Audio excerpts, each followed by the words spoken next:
Before cats got a bad rap during the medieval period and were often killed because of their association with evil and witches, which took away rats' predators, by the way, who then spread the Black Plague. Talk about a revenge story. Even the most religious would keep a cat as a furry companion. Today, we get to enjoy a glimpse into one such relationship on Adding the Dynamics.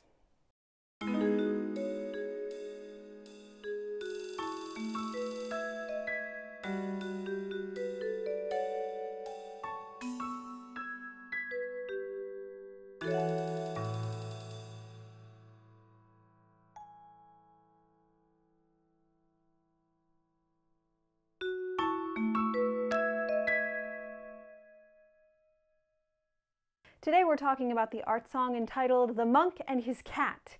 It's part of a song cycle called Hermit Songs, Opus 29. It was commissioned by the Elizabeth Sprague Coolidge Foundation and is one of two pieces that uses texts which are W.H. Auden's translations of anonymous writings by Irish monks between the 8th and 13th century, with other poems of the cycle translated by authors contemporary to Auden. The poem set for the song is called Pangur Bán, or literally White Fuller, which is the name of one of two characters in the text, a cat. The poem is from a monk's perspective, where he describes the quotidian goings-on of himself and his cat, which include each doing their own work in domestic harmony, whether studying or catching mice. Hopefully you can guess which does which. Why is a cat called White Fuller? Well, fulling is a finishing process for textiles, particularly wool, which involves shrinking and binding the looser fibers of wool together to create a smoother, felt-like texture by agitating the materials with cleansing agents and compression, using pounding mallets or something as simple as your hands to inflict force. Later in history, soap and water was used, but during the period of the poem, urine would have been the favored chemical agent because, once stale, it contained ammonium salts for bleaching fabric. Effective, but gross. So why would you name your pet this? I theorize that because fulling adds a fluffy, fleece-like texture to fabric, maybe it's an old Irish Gaelic version of fluffy?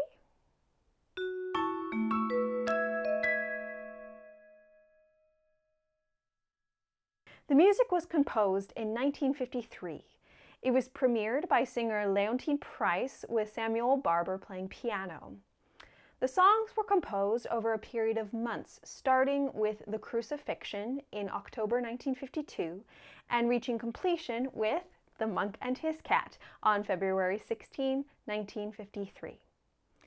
The original text, Pangur Bán, was written sometime in the 9th century and is found in the Reichenau Primer, a monk's notebook or journal now kept at St. Paul's Abbey in Austria. The general date of the translation used for Barber's piece I finally found in Anna de Michele's dissertation on the Hermit Songs, which says that Barber had this particular translation done just for him specifically when he was writing the cycle.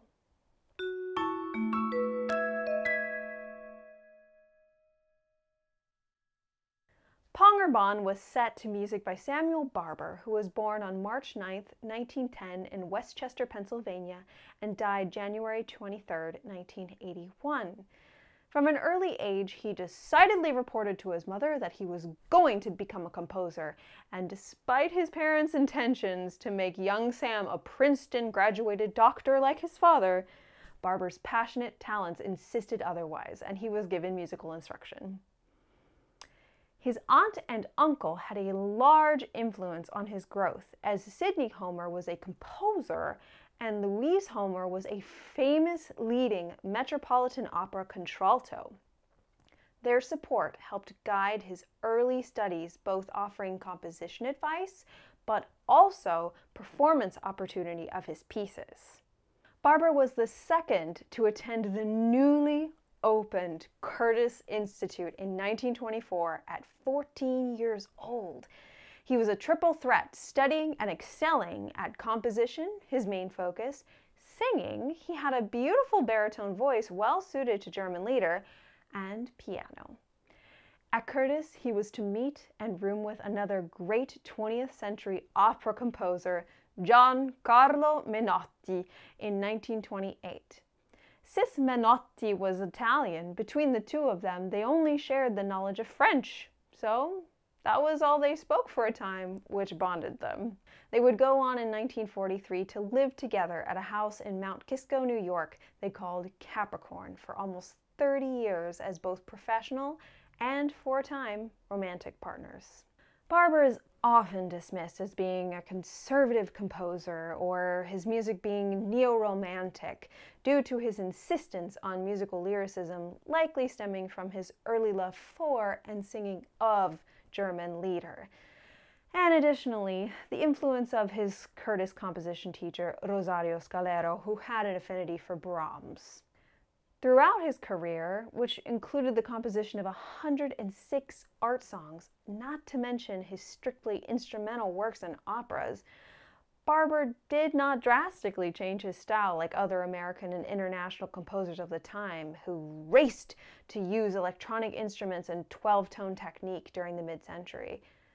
But his style matured and expanded despite his continued commitment to lyricism and the overall palatability of music for an audience.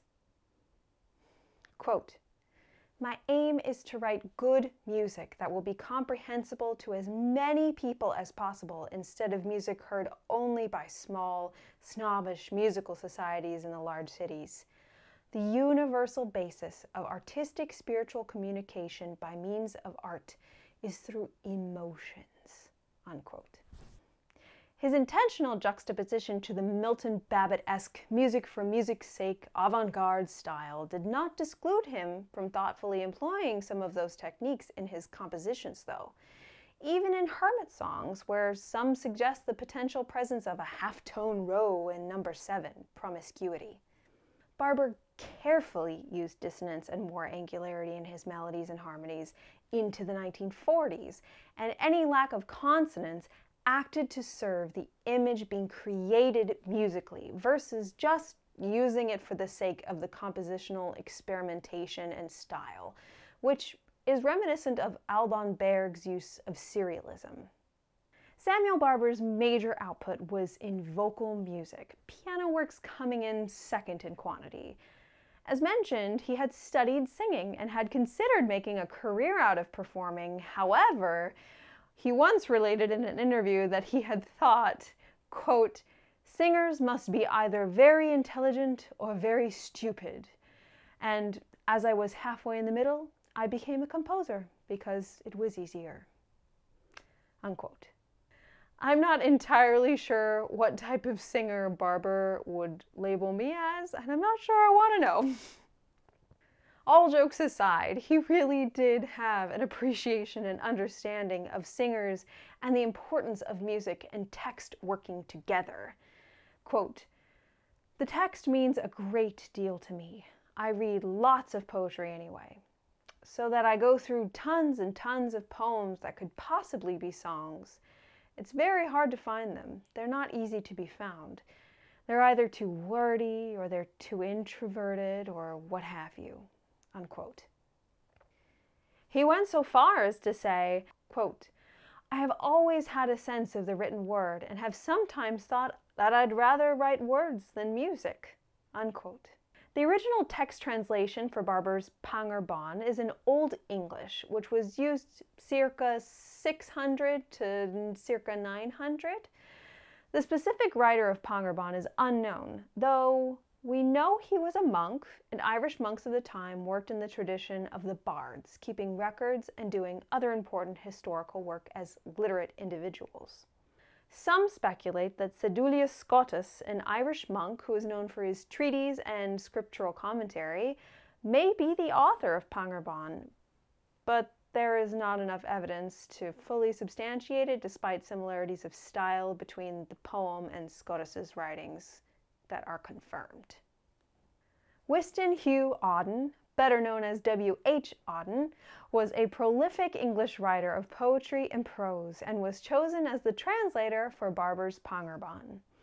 He was born in 1946 in York, England, later attaining dual U.S. citizenship, and he passed away on September 29, 1973. He, like Barber, decided early on his vocation when a friend asked whether or not Auden wrote poetry, as he thought he would be suited to it. Auden decided from then that that was what he ought to do. So very English. As many poets and artists in general, his work often deals with themes about love. However, the subject very much seemed his life's deepest interest, of whose nature he must understand. He even kept a journal in which he detailed and charted this nature of love, and also wrote a list of names of people that would either be subsequently crossed out or left alone, dependent on whether or not that relationship was eventually asserted to have actually contained the characteristics of love. Quote, "Love is always a difficult subject, because it's a subject in which probably we deceive ourselves more than any other field." Unquote. Auden was bisexual, but most of his relationships, and those most public, were with men. And the names of his male lovers during his time in Berlin, many of whom did not match with Auden entirely well, were later scratched out because of their purely erotic nature. Those names who remained untouched included important partners, friends, and collaborators throughout Auden's life, most importantly, Christopher Isherwood, and above all, Chester Kallman. With both, he collaborated within the literary sphere, which is perhaps in part why they were so important to him, as he believed in same-sex couples necessarily sharing some employment, endeavor, or type of work together to make up for their inability to have a child, which he saw as the shared work of a heterosexual couple. He truly loved working with others, though, as he said, quote, "Collaboration has brought me greater erotic joy than any sexual relations I have had."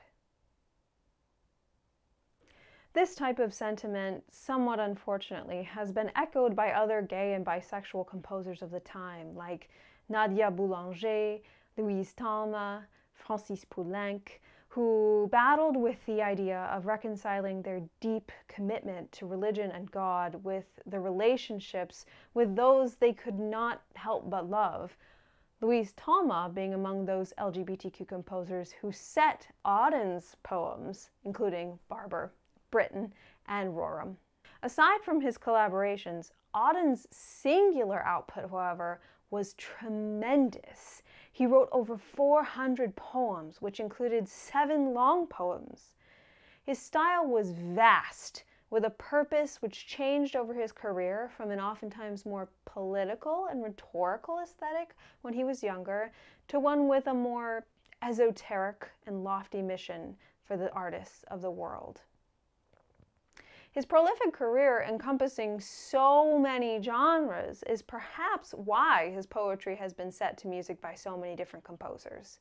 He even wrote 4 opera libretti, 3 of them with Chester Kallman, demonstrating his ability within the lyrical poetry tradition. And Kallman, his partner, also contributed to the Hermit songs with the translation for St. Ida's Vision.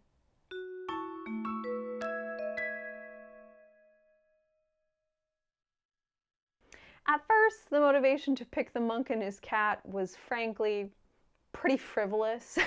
I was looking for a holiday or something that went on in August and found that August 8th was International Cat Day.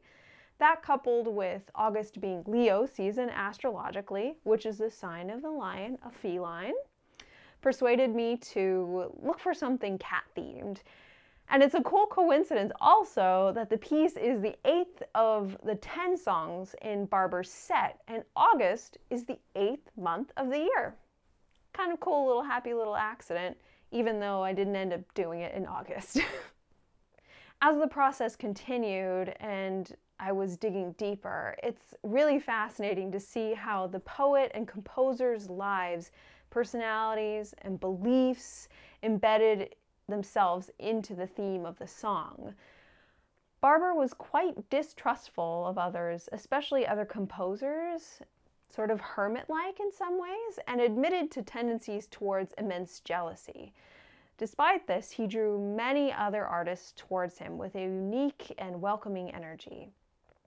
Though he has been described as being outwardly shy and dismissive, reports from colleagues and friends convince otherwise. Quote, "He was selective. He chose as his friends intelligent and gifted artists, respecting their talent and their opinions and suggestions about his work. He would not tolerate less than excellence in himself or others. His wry sense of humor and lemony wit were sometimes mistaken for arrogance, snobbery, and elitism, but those who knew him best perceived this as covering up a deep-rooted shyness in a person who was, after all, really quite humble." End quote. Therefore, Barber's hermit-like desire for aloneness, sometimes utterly and other times alongside a domestic partner, as expressed in hermit songs, is perhaps not so brooding as some have painted, like the monk and his cat. As Anna de Michele, citing Kreiling, writes, quote, "The texts alternately portray human sharing and human isolation. Indeed, the cycle as a whole celebrates both community and solitude." Unquote. And like Menotti and Barber at Capricorn, Auden and Kallmann were also representative of this homely harmony for a time in Kirstetten, Austria, where in 1957 they purchased and shared their first-time home, primarily during summers. Auden, more than Kallmann, clung to the idea of fidelity, which was a great source of pain when Kallmann no longer returned to the home. Nevertheless, during the happy times, they grew a garden and vegetables, and each played a domestic part, like Auden declaring that he always only made the drinks for a dinner party, and Chester was in charge of food.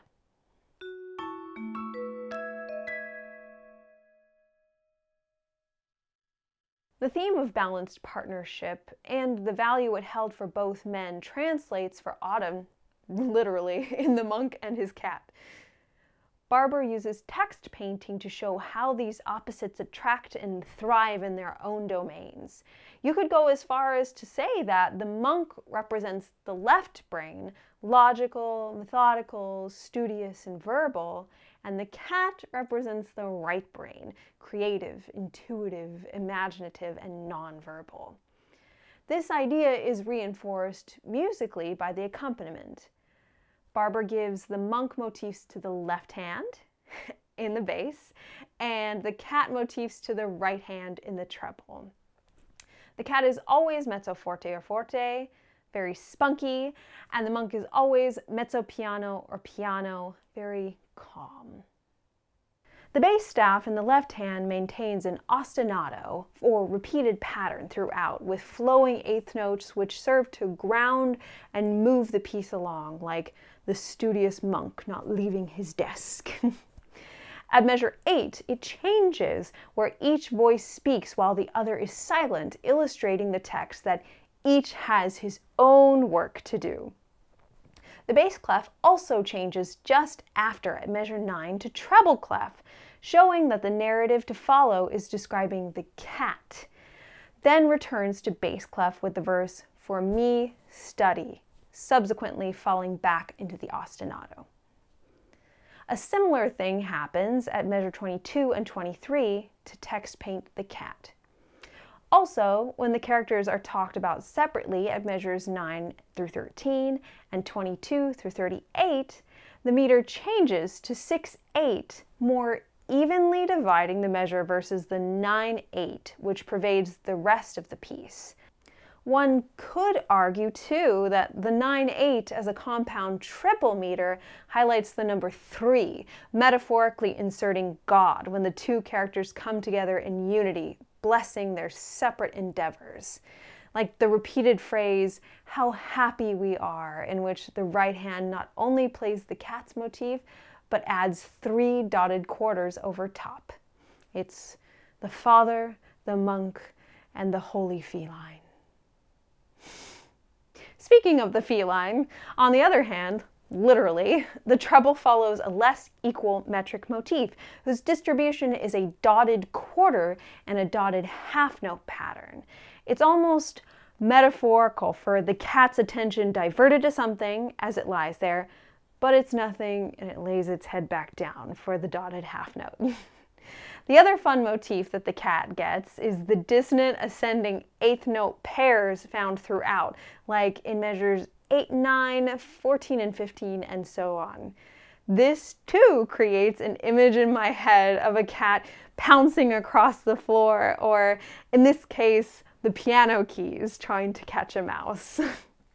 In the voice, there are remnants of these features, but interspersed and more integrated as it is being told by the monk, the hermit. Its dotted eighth motif versus straight quarter notes and the syncopation does, however, recall the idea of an off-kilter sort of relationship that somehow still works, like Auden making the drinks while Chester makes the whole dinner. The song has a loosish ABA form, lending to a cyclical feeling, further showing the welcomed and pleasant monotony of the hermit's life, where the day begins and ends much the same, but contentedly so. The 9/8 meter also gives much the same effect, as it does not always feel even or that each measure starts at a definitive point. As a singer, I especially feel this, as there are many offset entrances and syncopations that are difficult to time, which for me necessitates that I align more with the piano cues versus counting independently, which for better musicians is likely not the case, but that's what works for me and adds to my own perspective on the song. The cycle as a whole also presents themes associated with Kierkegaard's Christian existentialism, or religionless Christianity. Both Auden and Barber reference him in their other works. The monk and his cat more metaphorically illustrates the nuance of the dichotomy of company and aloneness or independence that the cycle as a whole depicts.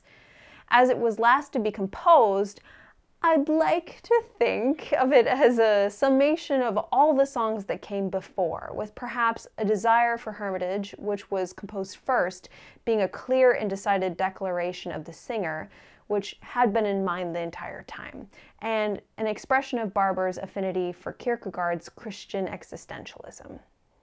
He finishes with this idea in The Desire for Hermitage, quote, "Alone I came into the world, alone I shall go from it."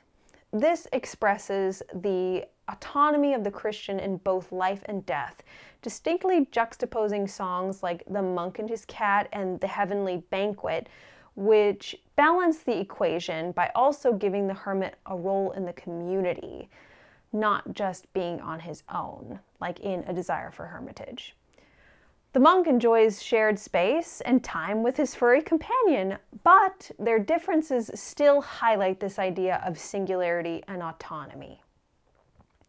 The importance of these ideas to Barber is clear, because he even asked that the Crucifixion and The Desire for Hermitage be read at his funeral. I'd like to think that it was more cosmic than random that Barber finished composing Prayers of Kierkegaard in 1954, after beginning and being delayed since 1942, and that Auden reconverted in 1940 to the Anglican Episcopal Church, inspired partially by Kierkegaard's views on one's private relationship with God and vocational duty. The importance of Kierkegaard was perhaps even more pivotal to Auden, as he said, quote, "The truth Soren Kierkegaard sought after was a truth which was a truth for me. Indeed, he is a prophet calling the talented to repentance." Auden sought to echo these sentiments in his own works, as in his poem Like a Vocation. When speaking to artists, he likens their work to a cry from a child transmuted into a life's purpose. The one who needs you, that terrified, imaginative child who only knows you as what the uncles call a lie, and is neither charming, successful, nor a crowd. alone among the noise and policies of summer, his weeping climbs towards your life like a vocation.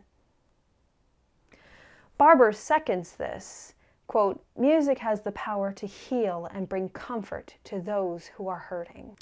So The Monk and His Cat continues this theme that vocation is of utmost importance to God and all life, as our autonomous gifts serve as a means to fulfill the mission to be a balm to the world as Christ was. The cat has his job to catch the mice. The hermit has his job to study the scriptures and find revelation. The poetry then explores the personal human relation to nature and spiritual self-identification. It is rather curious that Barber was unsatisfied with any existing translations of Pangerbaan, especially, in my opinion, the version done by Robin Flower. His has a more childlike sing-song quality to the verses, ending each with a rhyme, a bit more like the original Gaelic than other translations, and more prone to a musical sort of feeling. I and Pangerbaan, my cat, 'tis a like task we are at. Hunting mice is his delight. Hunting words I sit all night. But perhaps it was a little too simple for Barber. In any case, he, quote, first met Auden in New York in 1940 and had discussed a possible text for an aria which never came to fruition. He later wrote 2 of the translations for Barber's Hermit Songs, 1953, The Monk and His Cat being surely one of the classic American art songs of its kind. And to make it one of a kind, De Michele observes, quote, it is interesting to note that all of the available translations have 8 stanzas, and the monk in the poem is speaking about the cat, while in Auden's version there are only 5 stanzas, the last being a repetition of the first, and the monk in the poem is speaking directly to the cat, unquote. The Praises of God, number 9 in Hermit Cycle, was also specifically translated by Auden for Barber for this cycle. So it is perhaps that Barber was trying to build something unique and participatory for those with which he shared interest, to give higher meaning to their vocation, as it were. The why for the painting part of this project was pretty literal. I just wanted to paint a white kitty. And it's a bit of an homage to my own cat Geisha, who is black and white, but more white than black. So it kind of works. This project was supposed to be for August, like I mentioned, and it's now, well, it's now November, but we won't talk about the chaos that is moving. But like I said before, International Cat Day is August 8th, so that was the intention despite the failed execution. But the week I recorded, I kept seeing a bunch of posts about National Cat Day. So it ended up not being so far removed from the original intent. It just wasn't international. For the image of the monk, I took inspiration from a painting that, for the life of me, I am so sorry, I cannot find again, despite using the same keywords for the search I did when I initially found it. Guys, I did finally find it during my editing process, and it's called The Hermit from 1863, and it's by the Dalziel or Dalziel brothers, and it's a wood engraving. Enjoy! I got the general shapes that I needed to create in order to paint the monk quickly and not totally displace his characteristics when I had to recreate it in the moment.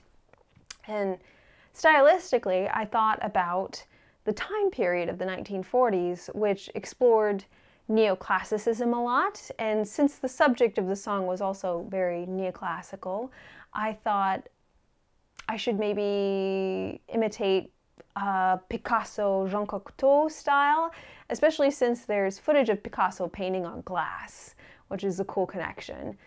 Barber also did compositional sketches for Hermit Songs, which was apparently not typical of him, which again gave me the go-ahead sort of to take on a style more like sketching than painting. I wouldn't say it looks like Picasso, but the simplicity is the main idea. And going along with that sketch idea, I had found these cool Liquitex paint markers in an art store and thought they could be perfect for the project instead of paintbrushes, because the process of watching me create an image would be more sketch-like versus painting. Unfortunately, painting on glass required more paint in order for it to show up, and so I had to use the usual medium of acrylic on a paintbrush, but that was the initial intent. So those are some of the ideas that both inspired and enriched singing and painting for The Monk and His Cat. I hope you enjoyed the piece, and if you have a kitty friend or kitty friends, put their names down below in the comments. And if you don't have a kitty friend or you just want to participate in this part, go ahead and tell me, what would you name your pre-medieval kitty cat? All right, see you next time.